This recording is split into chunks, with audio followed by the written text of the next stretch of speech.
The Chicago Bears have done it again. Another four-game winning streak for the Chicago Bears as they take down the Pittsburgh Steelers in a wild one at Soldier Field this week, 31-28, improving to 8-3 on the season. Welcome into the Bear Report. Rapid recap. I'm Steven Johnson, and we're going to be carrying the Ben Johnson press conference along with the Caleb Williams press conference as a game that didn't necessarily look like it was going to be a easy one by any means, with the number of injuries that this Bears team was experiencing today, especially on the defensive side of the ball, and even experiencing during the game with the team that they did have to put on the field.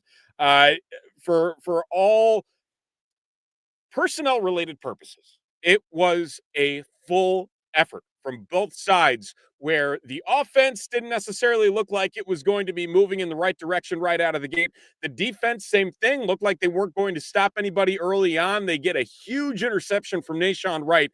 We got to throw the praise on Nahshon Wright for what he's been able to do in the last couple weeks for this team with all of the cornerback injuries that this team has experienced.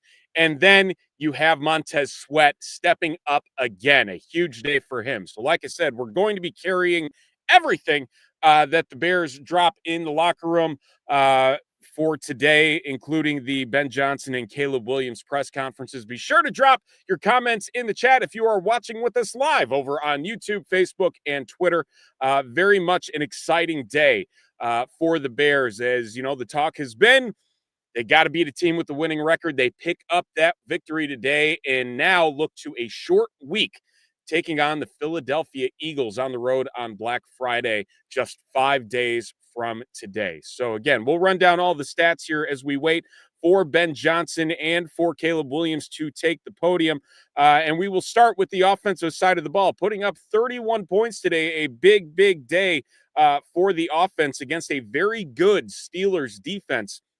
Caleb Williams, 19 of 35, 239 yards and 3 touchdowns. Did take the 1 sack. As we all know, it was not a pretty play by any stretch of the imagination, as it was a strip sack by TJ Watt, resulting in a touchdown, putting the Steelers ahead in that one, 14-7. And I think for a lot of people at this point, it felt as though things were not going to be trending the way everybody expected them to. But lo and behold, the Bears respond. And even in the fourth quarter, when they were up by 10, you kind of felt a little bit uneasy. You're like, you've been there before. But again, lo and behold, the Bears able to hang on because of that defense coming up with a huge, huge stop on the last possession of the game for the Pittsburgh Steelers. A couple other stats. DJ Moore, a huge day through the air, 5 catches, 64 yards, and 2 touchdowns. One of the touchdowns coming almost immediately after a pretty rough taunting penalty. Let's be real. That was not the smartest play, but DJ Moore stepping back up, having his best day of the season thus far with 2 touchdowns and those 64 yards. Rome Odunze right behind him at 3 catches for 53 yards. He had 9 targets today, only 3 catches for 53 yards. Colston Loveland, 4 catches for 49 yards and a touchdown. Luther Burden, 3 catches for 46 yards. DeAndre Swift, 1 catch for 14 yards. Alameda Zacchaeus getting back on the field, seeing some action. He finishes with 1 catch for 6 yards. Durham Smythe, 1 catch for 4, and Cole Kmet, 1 catch for 3. As for that running game, very interesting day for the running game, to say the least. Kyle Monangai leading the way. We've talked about how good this rushing game has been for the Bears offense. Today, so. They still averaged 4 yards a carry, so you can't be completely disappointed with it. Kyle Monangai leading the way, 12 carries for 48 yards and a touchdown. Caleb Williams, 4 carries for 21 yards. Luther Burden with 1 carry for 15 yards. And DeAndre Swift bottled up for the majority of the day. 8 carries for 15 yards. He also had that fumble. I know we can talk about whether or not that fumble was actually a fumble in a dog pile that resulted in the Steelers getting the ball back. Kind of an iffy call, you would think. Forward progress, maybe not. A lot of questionable calls on all sides today in this game. But again, coming out the way of the Bears and the victory there. We'll look at the defense. It was Montez Sweat today, stepping up, 3 tackles, 2 sacks, 3 tackles, all for loss, leading the way. And we got to talk about just how good these linebackers stepped up, because early on it seemed like they were getting sucked in to the running game. A lot of open holes for Kenneth Gainwell, for Jalen Warren to walk through, and the Steelers had a fairly sizable chunk of rushing yards today.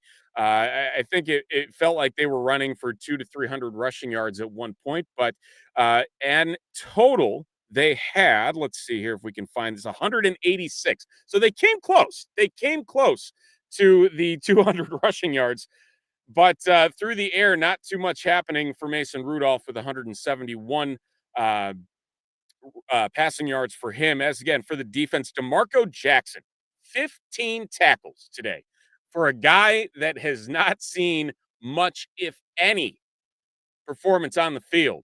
2 tackles in the 2025 season coming in today. He steps up big with 15 tackles. Amen Abangabia, 14 tackles. Jaquan Brisker, 7 tackles, had the huge pass deflection on 4th down to seal the game for the defense. Nick McLeod, they were picking on him all day out wide at corner. He had 7 tackles. Kevin Byard, 7 tackles and 1 tackle for loss. Nashawn Wright, again, a huge interception that I'm still not sure how he came down in bounds, but with what Nashawn Wright has been able to do the last couple weeks, it has been, frankly, a godsend for this secondary, given all of the injuries that they have experienced. And he comes up with a key tone setter for this defense that flips the ball, and the Bears score a touchdown off the turnover as well. So not something we're necessarily familiar with seeing, but gets the job done. Overall, all things considered, down 3 linebackers, down 2 cornerbacks. Tyreek Stevenson leaves the game. Ruben Hippolyte left the game. So you want to call it, it was 7 starters between who you expect to start and your 2 that you lost in the game. And they still figured out a way to come up with the victory. That was huge. As for Pittsburgh, Mason Rudolph, 24 of 31, 171 yards, 1 touchdown, 1 interception. The rushing game, again, big for the Steelers. Kenneth Gainwell, 10 carries for 92 yards, had that big 55-yard run on 4th down. Jalen Warren, 18 carries for 68 yards and a touchdown. DK Metcalf with a couple as well, out in the flat with some screen passes, 2 for 12 and a touchdown. Jonnu Smith, 2 carries for 7 yards. Mason Rudolph had 3 sneaks for 7 yards. Not usually a piece of his game that you see very often. As for the for the passing game, leading the way, Calvin Austin, 4 catches for 36 yards. Kenneth Gainwell, a lot of action out of the backfield as that safety valve for Mason Rudolph, 6 catches for 30 yards. Darnell Washington, 2 catches for 22 yards. DK Metcalf, 5 catches for 22 yards. Pat Freiermuth, 3 catches for 19 yards. So, a lot to be said. The only sack the Bears give up is that strip sack TJ Watt had that resulted in the touchdown. So another great showing by the Bears offensive line on top of everything else that this Bears team was able to put out there today. Ozzie Trapillo holding his own at left tackle. That's going to be a really key matchup to see here over the next few days as to whether or not Ozzie Trapillo might sneak in as that starting left tackle over Theo Benedette. There's been a lot of talk about whether Theo Benedette really has what it takes to stick at tackle, but there we go. We got it looks like an ad pulling up here for the Bears live. So again, apologies for that little bit of noise there. Expecting Ben Johnson to pop up at any time on our screen. Being a home game, usually he's a little bit quicker to the podium than he is in those away games. Like we said, drop any comments in the chat. What are your thoughts after today's big game? 8-3. The Bears are improving and picking up a victory over the now 6-5 Pittsburgh Steelers. So an above 500 team. The Bears pick up a victory. Technically, it's their second. Let's remind everybody, the Washington Commanders were a above 500 team when the Bears did beat them earlier in the season. So, you know, they're going to continue to try and get what they can. And right now, the Bears, for the more important piece, still stay atop the NFC North. The Detroit Lions defeating the New York Giants in overtime, 34-27. The Giants were in command of that game. They were up 10 points at one point there, and Jahmyr Gibbs closing it out, a 69-yard rushing touchdown in overtime. One play, 69 yards. Jahmyr Gibbs closes it out for the Detroit Lions. Again, for the other teams in the NFC North, they faced each other, and that was the Green Bay Packers and the Minnesota Vikings. Not much of a game there up in Green Bay. 23-6, the Packers take down the Minnesota Vikings, who continue to slide down the standings, not only in the division where they have found themselves in the basement the last couple weeks, but in the conference overall. So the Bears standing at 8-3, the Packers at 7-3-1, and the Detroit Lions at 7-4 now. 7-4, the Detroit Lions stand at. So the Bears holding on to a half-game lead in the NFC North. And I believe we got Ben Johnson on podium. Let's go to him right now. So a few injuries that popped up there. Tyreek had a Hippolyte had a shoulder, and then Dom Robinson is in concussion protocol. So we'll see how those things trend here this week, and whether we'll have them for the next game or not. But really proud of the guys. Thought they did a phenomenal job just responding. I knew we were decimated in certain areas, and yet it's easy the easy thing is to say, woe is me, and our guys didn't do that. They just stepped up and kept battling through. It happens to most teams each season too, where your depth gets tested, and just so happens it was this week for us. And so can't say enough good things about the linebackers that stepped up in that game. D-Jack was our starting Mike, and he called that game. He was the green dot, and I thought he did a great job. We thought Ruben was going to be our will linebacker, and he goes down with the injury early in the game, and Amon comes in, and he doesn't miss a beat. For a guy that really hasn't played a whole lot of football this year. So that was so encouraging to see. McLeod takes Tyreek's spot on the outside, and he's out there competing just like he has all year long. On the offensive side, we got, Theo's down, and Ozzie steps up at left tackle, and then Jonah goes down for a little bit, and Luke Newman gets thrown in there at guard. And so that was the type of game it was. And I just think that's the type of guys that we have, the caliber of people that we have. They just keep fighting away and keep plugging away. So it was great to get number 8, and they'll enjoy it here tonight, and tomorrow we'll be in the building on a short week and ready for the next game. So go ahead and open up from there. With that injury, with all the injuries that are happening to your team, it seems natural for someone to have low morale after that. What is your message, or what was your message to your team to fight through all of that? Well, this is every team. This is the NFL. So this is what happens when you play a 17-game season. And it just so happened, back half of the season's when it caught up to us a little bit, and we'll get some of the reinforcements back at some point. But until then, we got to hold down the fort, and so that's what we'll do. And these guys are going to go out and compete. This is what we've been practicing for, what we've been training for all along. The coaching staff has known this. All of our practice squad players, they know it's highly likely that they'll get called upon at some point, and it's just I can't say enough good things about the guys that stepped up today to help us win that ball game. And what did you make of Kim's? Once again, I got to go look at that tape.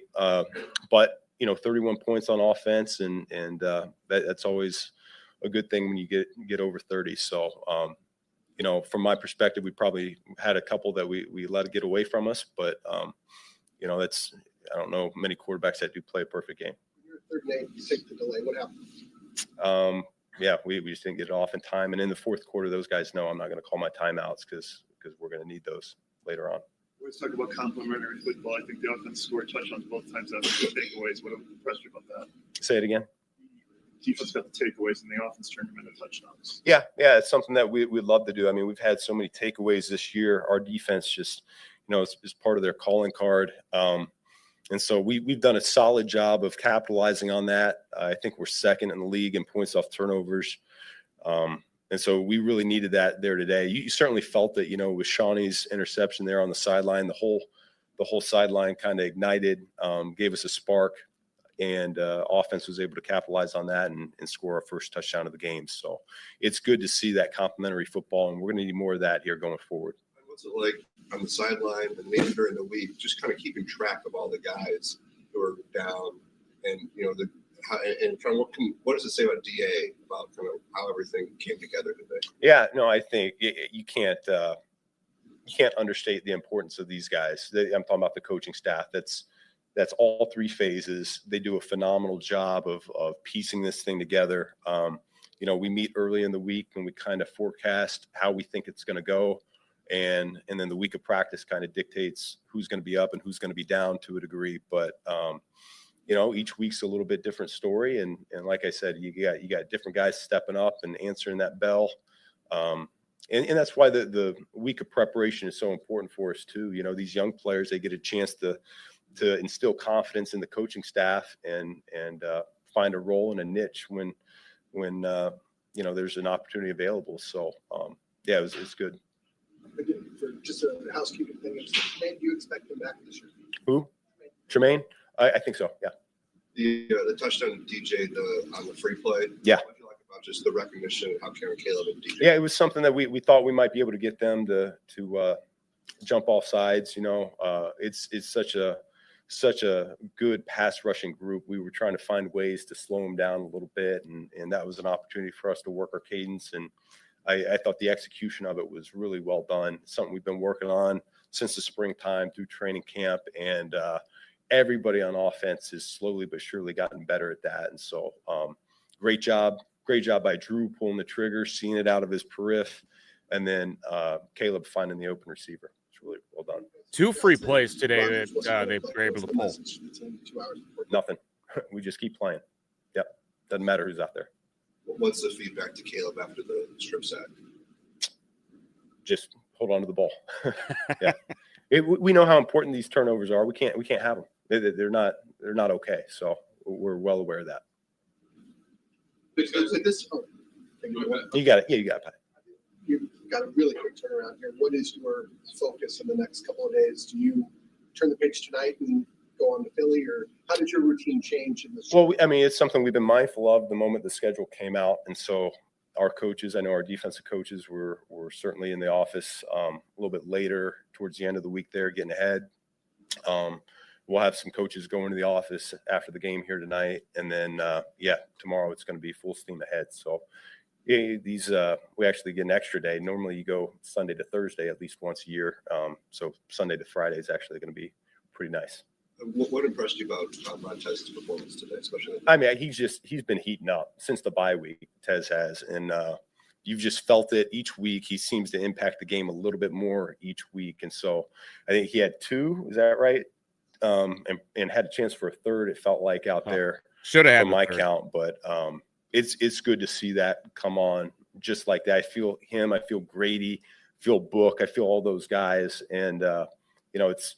Whenever we get that 2-score lead there, that's when it certainly starts playing in our favor a little bit more as well. Did something unlock Tez? You mentioned the vibe. Was it something that you guys sat down and figured out, or is it just a function of he's just been? No. I think he's capitalizing on those opportunities. But he's been a good player for a long time. So it's just, it's been really good to see though. We talked during the week, about the middle 8. What did you like about, especially the way you guys came out of the half, and Caleb, I think 5 for 5 on that drive, just in terms of responding to halftime in the first half? Yeah, did a nice job there before halftime, getting the field goal. Could have had a little bit cleaner operation just as a whole unit there throughout that, but we were able to get the 3, and then defense came and got us a stop to start the second half, and offense did a nice job piggybacking on it. You kind of I just feel the flow of the game sometimes. I think Jeff Joniak just told me there's 18 straight passes. I don't think of those things in the moment. I just kind of, what do I feel like is going to work best next? But I thought Caleb did a nice job there in that middle 8 of finding some completions for us. Thank you.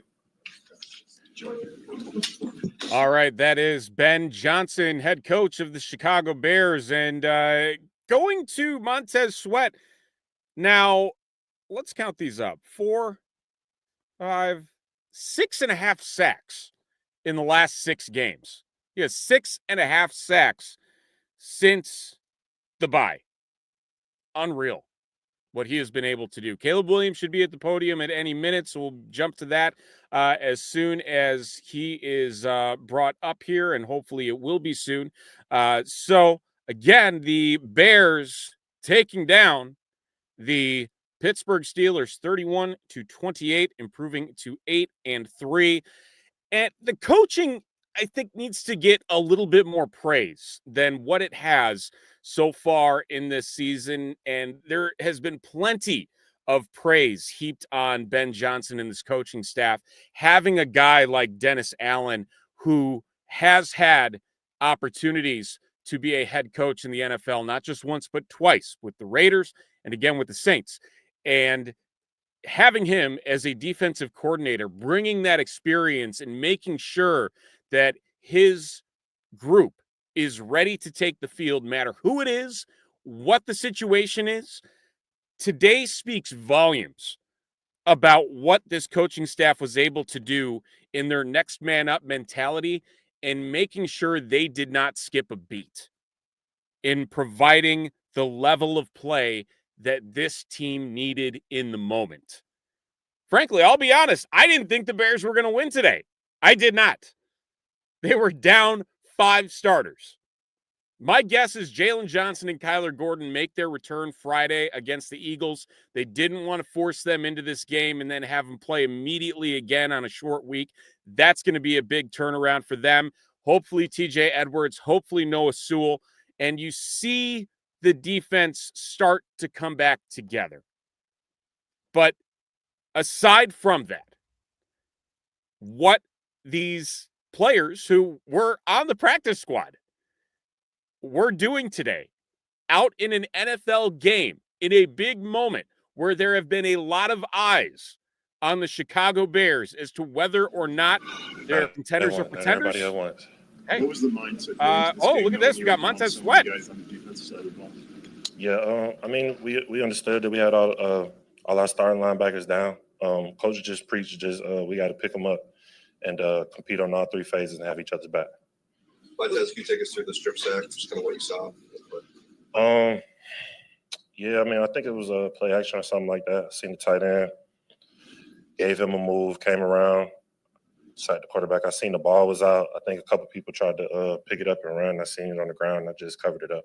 Montez, what's been the difference for you personally, having, especially after the bye, having come alive, putting up so many sacks? What's been the difference for you in your game and your preparation that's led to this? I think I'm just taking advantage of my opportunities. Early in the season, I felt like I was playing good ball, but the stats is starting to come through for me, and it's a blessing. But we still got a lot more left on the table to get cleaned up. Kind of pride you taking the idea that you guys continue to finish out these close games and stack these wins? Say it again. What kind of pride you guys take in being able to finish these games and stacking these wins in these close games? Yeah, we take a lot of pride in it. We understand that hasn't necessarily been a story around here in the past years, ever since I've been here. But we're creating a history of competing in these close games, and we feel pretty comfortable in it. We know when we're down or it's a close game, we're still in a fight, and I feel that coming from all phases, and so we just all fighting. What was going through your mind when you found out that Rodgers wasn't going to be playing? I mean, I would have loved to play Aaron Rodgers. He's a great QB. I sacked him a couple of years ago. I would have loved to get him again. But I mean, we just whoever's out there, we got to do what we got to do. I think everybody wanted that. Did that change what they were doing at all? I mean, it probably changed for them. It didn't change. It didn't necessarily change for us. DA had the same game plan, whether it's him up or Aaron Rodgers. So, yeah, like I said, whoever they throw out there, we take advantage of it and do what we got to do. With so many new players and you guys calling the defense, what was it like in the huddle before snaps? I mean, it was great. I mean, kudos to D-Jack and Hippolyte and all the guys. I mean, Eamon, all the guys who stepped up, and they did a great job. They was flying around, and they did a great job giving us the calls too. How do you just describe the way this team keeps winning these one-score games? Like I said, the history here hasn't necessarily been that. Ben preaches us fighting in those in those close games, and it's just not the same old Bears. You almost had a third sack. Seemed like maybe he slipped away from you there. What happened? Yeah, I got to finish that. It's the difference between being good and great. It would have been my first hat trick, so maybe we can try again next game.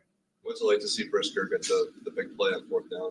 I mean, yeah, like I said, everybody is stepping up in all phases. He ended the game for us. Grady made a great play the series before getting his hand up. I know that's pretty ideal, seeing that he's only 5 feet. That's it. Thank y'all. Oh man, that was good. That was good. I tell you, he's only 5 feet. I love the little jab, but Grady Jarrett, a big play early on, towards the end of the game there, where he got that paw up, he got that stop. Oh, Caleb's at the podium. DJ twice in the end zone today. Yep. How do you think his presence and your connection with him really helps to improve your offense? Yeah, I think being able to obviously get DJ going, having 2 touchdowns, I know is big for our confidence as relationship, things like that for this year. And then also just, having one of our star guys get going, it only builds momentum for us as a team. And so it was good to see that. It was good to, get him in the end zone a couple of times. I know he's been wanting that. And, that's something that doesn't always happen, even if you're primary in routes and people cover you, all of that. So being able to get him, in the zone a couple of times, we're excited for it. And we got to keep growing that and keep building on that. But, yeah, they ended up just dropping DJ. Saw I think Ramsey was at safety, ended up taking the number 3 receiver, and the corner didn't overlap or anything like that, or the defender over DJ just dropped him and didn't run with him. And so went through the read, went middle first, went to DJ, and he ran a great route, just threw him a ball, and he made a great play. Caleb, the strip sack. Yep. I know it's probably as a quarterback hard to just go down for safety, but is that what you're supposed to kind of do in that spot? Or? Yeah, it's He knows what I'm supposed to do is just throw the ball. Whoop, uh-oh. That's great, guys. And Oh, cut. come Good on. catch, right? Yeah. Gotta love that. Throw the ball away, live to fight for another down, and yeah, that's it. How do you look at a game like this? You get the 3 touchdown passes. You guys had an opportunity to put them away. Yep. You get the win. I mean, how do you kind of balance that as you assess yourself? Yeah, you don't apologize for any wins in this league, and I think that's a historic organization over there, and they got a bunch of great athletes, a bunch of great coaches, and things like that. So, like I said, you don't apologize, but you do understand where you can be as a team, what we could have done out there, and that's the frustrating part. And it starts with me, and it funnels down everybody else. Missing a few passes and a couple passes that recently that I've been kind of just surgical with, and missed those passes today, and it was frustrating. But trying to stay positive for the guys. Just know what type of game it's going to be. They were running the ball well and things like that, and so they were using a lot of clocks. We weren't going to have many possessions, and so trying to be positive for those guys, and not get too frustrated in those situations. And then from there, we gotta, it's I said it before, we gotta learn from. It's nice when you get to learn from wins, and you find ways when you have mess ups or all these different things to find ways to win, but also understand that we have so much left in the tank and we can be so much better. Montez said it's not the same old Bears right now. Yep. Do you feel that? Do you feel the idea of kind of turning the tide here? Yeah, I mean, we're 8-3 team in the National Football League, and so we feel good where we're at, but we do got to get better. And I would say, yeah, we don't feel like we're the same old Bears.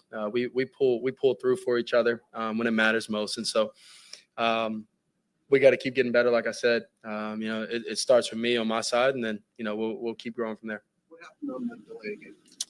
Yeah, we ended up lining up wrong, and trying to get it all situated, and didn't want to.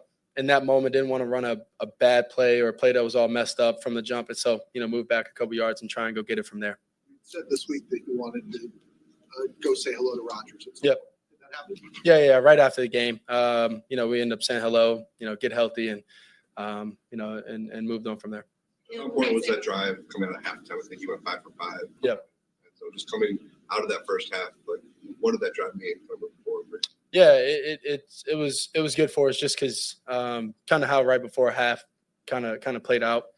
To be able to get the momentum going back in our favor and things like that, and get moving along back where we want to kind of get going. And we got to have more of those from my side to running to whatever it is. We overall just offensive, we got to have more of those because we got a bunch of talent. We got great coaches, and they were doing a great job today. And like I said, we got to have more of those. The locker room seemed a little tamer today than it's been at the other wins. Is that just a sign of you guys getting kind of used to and expecting these kind of outcomes? No. You don't ever get used to winning. It's never do that. It's one of the best feelings in the world, and so you don't get used to it. I think y'all just kind of came in a little late. Everybody was dancing and having fun, going around shaking hands, celebrating and congratulating each other, and showing appreciation to each other because it takes all of us, and that's something that we said in the locker room. It takes a village, we had guys step up and step up big for us today, you can't, like I said, you never get tired of those, and you can't get tired of these type of wins. You were about guys stepping up, obviously watching that defense today do what they did with a lot of guys getting their numbers called. What was that like? Yeah, it's what we needed. And so we didn't expect anything less, but we are appreciative. We are proud of the guys that did step up because it was a big game for us, because this was the only game we had this week. And so, being able to focus on that, being able to, get everybody, going, having confidence, having belief in themselves is important. And then from there, we got to go out there and execute. And, the guys did a great job today. You mentioned some frustration with your accuracy. Yep. When you're in a funk like that, how do you pull out of it? Yeah, you next play mindset, and then from there you just got to go out there and execute. Is it footwork? Or what do you today, I just in the beginning it didn't feel like I got into a good rhythm. I was missing passes and it was it was kind of weird. It was just I wasn't too frustrated like the couple of weeks ago where I was just missing and I got supremely frustrated and things like that. I understood, and I wrote on my notes for myself to stay positive for myself, but also the guys. And, I think I did a solid job with that this week. And, just was missing. And it was, like I said, on passes and routes that I've been hitting the past couple of weeks and been pretty good with. And so, we'll figure it out. We'll go back and watch and figure out why. Yeah, what did that first kind of stuff by the defense, that fourth one, just touch push situation? It was big, goal line or fourth down stand. Mm-hmm. What did that do for the offense then? Yeah, it's great in those moments. Those are momentum plays, especially when the defense gets going and they make a big play like that for us. And we want to go down and score, whether it's turnover on downs, a big fourth down stop, and things like that, or it's the turnovers that they get for us. And so we'll keep doing a good job with it, and doing a better job with it in those moments. But it is a momentum shifter and things like that for us. What were you seeing over the middle of the field today? All three of those touchdowns came that way. Yeah, I think this year I think I've been pretty solid over the middle. It's something that we've worked on and something I've been working on. This year, but also throughout my career, is just finding ways to be able to attack all 53. And make the defense have to cover all of that. And so, I think today, coach did a great job calling the plays. The guys did a great job running great routes, and the O-line, they did a hell of a job today. That one sack was on me, but they did a hell of a job today protecting me versus that D-line.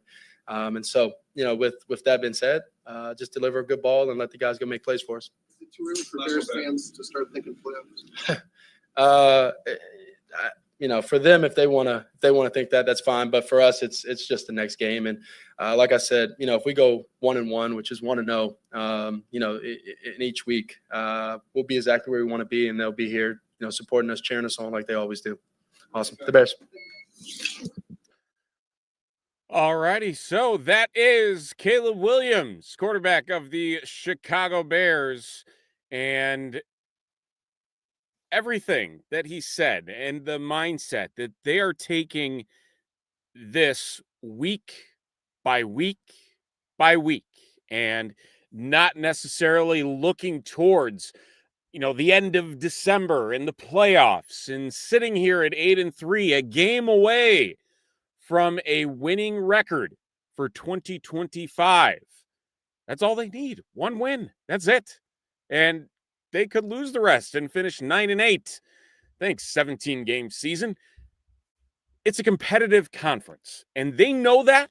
And the mentality that Ben Johnson has instilled in this team over the course of this season, it is very much a squad that understands what is expected of them and how they need to do it to attain their goal. And going week by week, the fact that they are in the middle of a gauntlet of a schedule right now with this third to fourth quarter of the schedule, where now it's the Eagles and then at Green Bay, then you take on the Browns, and then you're bringing the Packers right back home with you at Soldier Field. And then you wrap up with a trip out to San Francisco and then in Detroit. Folks, there's only 6 games left this season. That's it. Which is wild to think that there's only 6. That we're that far along in the season, yet it's a team that still feels as though they have unfinished business.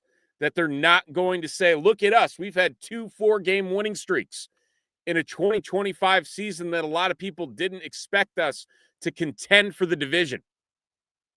Yet here they are, 8-3, picking up a victory over a winning record team, and now they take on arguably the best team in the NFC on a short week on Black Friday. Looking at the team stats overall, we haven't done that yet, so let's take a quick look there and see what they have.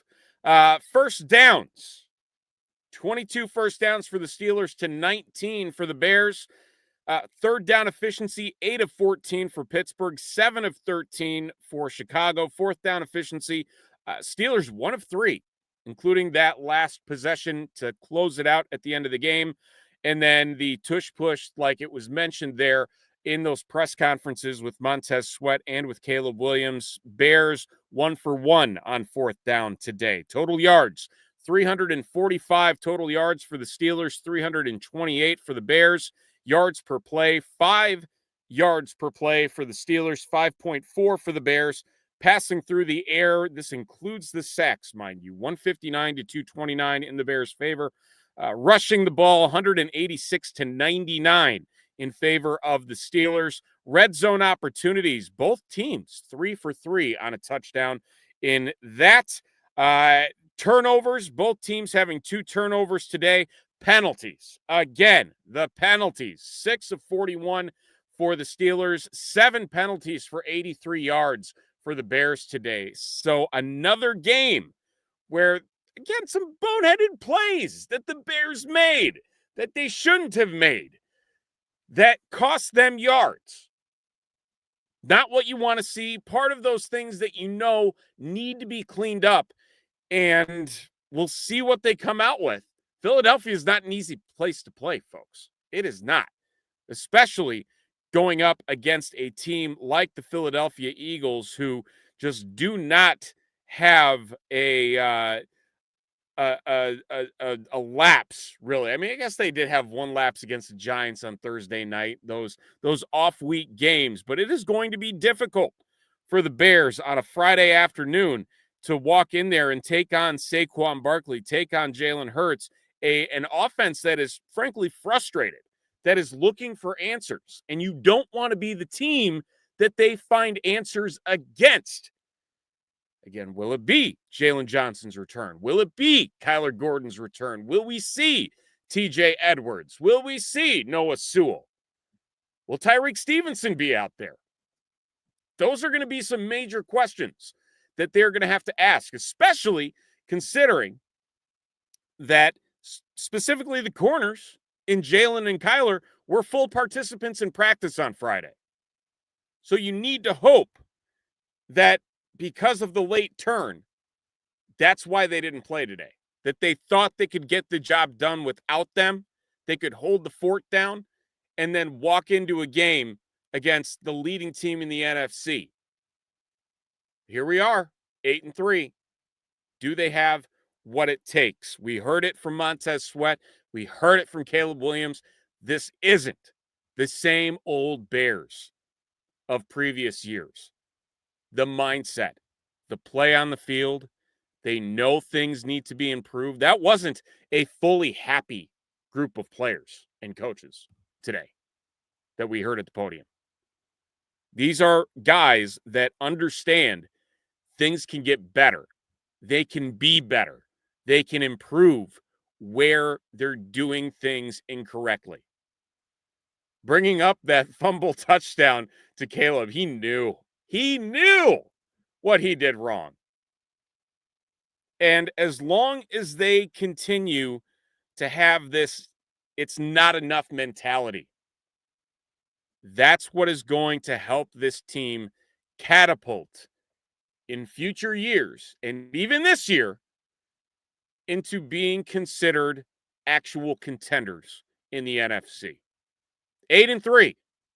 The Bears still standing atop the NFC North after their tilt against the Pittsburgh Steelers, who fall to 6-5 on the 2025 season, now tied with the Baltimore Ravens at 6-5 in the AFC North. And if I am not mistaken, that actually might be, it is. The Ravens, after starting 1-5, have now won 5 straight games, going 6-5 on the season through 11 games. Wild stuff out in Baltimore, and what looked like a runaway for the Pittsburgh Steelers has quickly become a panic situation for the Pittsburgh Steelers in that divisional race. So, Philadelphia Eagles, Chicago Bears, Black Friday, what could potentially be a battle for the number 1 seed in the NFC. Think about that, folks. The winner of this game is going to have a tiebreaker in the battle for a bye in the playoffs. Can you believe that's the point that we're talking at here? That in week 12, the Bears are going into week 13 with the potential of fighting for the number 1 overall seed in the NFC and putting their own destiny in their hands if the Rams lose to the Tampa Bay Buccaneers on Sunday night. I don't think anybody saw it coming. I really don't. I didn't see it coming. 2 games against the Packers, they can put them away. They still have a game against Detroit. The Bears control their own destiny at this point and what they want to do with this season. They're playing a lot of playoff teams, and beating playoff teams is the only way to continue to build that momentum that they haven't necessarily had so far in this 2025 season. The talk has been about how easy of a schedule the Bears have had. They can change that very quickly over the course of a month. They can hush all those critics if they go out and come up with a few wins over the next few weeks and add 5, 6, 7, 8, who knows, maybe even 9 games in a row that they come out with a victory. We'll see what happens. But the Bears, 8-3 after week 12, taking down the Pittsburgh Steelers 31-28. We do appreciate each and every one of you hanging out with us here for the Bear Reports Rapid Recap. We will be back later this week to break down the Bears-Eagles tilt. That will be a part of the early week games, in addition to the 3 games on Thanksgiving. So we will talk to you then. Bears, 8-3. We'll see you next time right here at the Bear Report. Be sure to check out thebearreport.com for the latest in Chicago Bears news. Take care.